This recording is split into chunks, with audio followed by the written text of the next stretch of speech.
Eighth pay commission को लेकर सरकारी कर्मचारियों के बीच सबसे बड़ा सवाल, आखिर सैलरी कितनी बढ़ेगी। और इस समय सबसे ज्यादा चर्चा हो रही है 3 नंबर्स की, 2.57, 3.0 और 3.25। लेकिन ये नंबर सिर्फ आंकड़े नहीं, आपकी जेब पर सीधा असर डालने वाले फॉर्मूला हैं।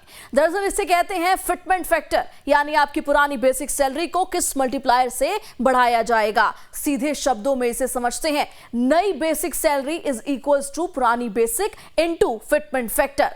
अब एग्जाम्पल से भी समझिए, मान लीजिए किसी कर्मचारी की बेसिक सैलरी अभी 18,000 रुपए है। अगर 2.57 फिटमेंट फैक्टर लागू होता है तो बेसिक सैलरी करीब 46,260 रुपए हो सकती है। अगर 3.0 लागू हुआ फिटमेंट फैक्टर तो यही सैलरी 54,000 रुपए तक पहुंच सकती है। और अगर 3.25 फिटमेंट फैक्टर लागू हुआ तो बेसिक पे करीब 58,500 रुपए तक हो सकती है। यानी सिर्फ फिटमेंट फैक्टर बदलने से सैलरी में हजारों रुपए का फर्क हो सकता है। अब इसका फायदा क्या होगा, फायदा समझते हैं। पहला फायदा है मंथली सैलरी में बड़ा जंप। जी हां, बेसिक सैलरी बढ़ेगी तो हाथ में आने वाली रकम भी बढ़ सकती है। दूसरा फायदा है HRA और TA जैसे अलाउंसेस भी बढ़ सकते हैं, क्योंकि कई अलाउंसेस बेसिक पे के हिसाब से कैलकुलेट होते हैं। तीसरा फायदा क्या है, पेंशनर्स के लिए खुशखबरी है, क्योंकि पेंशनर्स को भी रिलीफ मिल सकती है, क्योंकि पेंशन कैलकुलेशन भी रिवाइज्ड पे स्ट्रक्चर से जुड़ी होती है।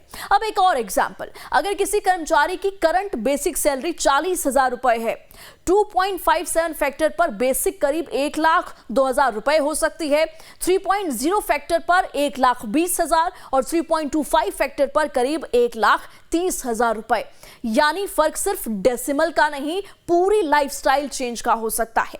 लेकिन ध्यान देने वाली बात यह है कि अभी तक एट्थ पे कमीशन का ऑफिशियल फिटमेंट फैक्टर तय नहीं हुआ है। फिलहाल 2.57, 3.0 और 3.25 सिर्फ संभावनाएं और एम्प्लॉय डिमांड्स हैं। लेकिन इतना तय है, एट्थ पे कमीशन में असली गेम बेसिक सैलरी का नहीं, फिटमेंट फैक्टर का है।